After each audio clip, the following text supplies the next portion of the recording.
ദ്രവ്യത്തെ നിർമ്മിക്കാനോ നശിപ്പിക്കാനോ സാധ്യമല്ല എന്ന് അഭിപ്രായപ്പെട്ട തത്വജ്ഞാനി ആര്?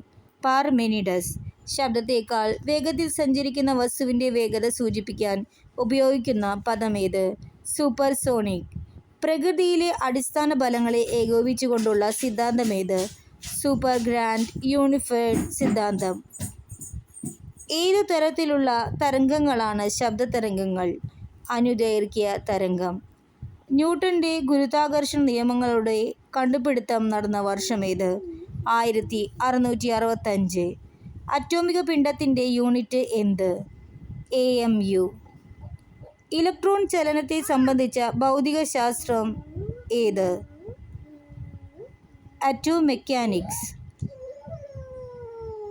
വായുവിന് ഭാരമില്ലെന്ന് തെളിയിക്കാൻ ശ്രമിച്ച ശാസ്ത്രജ്ഞൻ ആര്? വോൾട്ടയർ.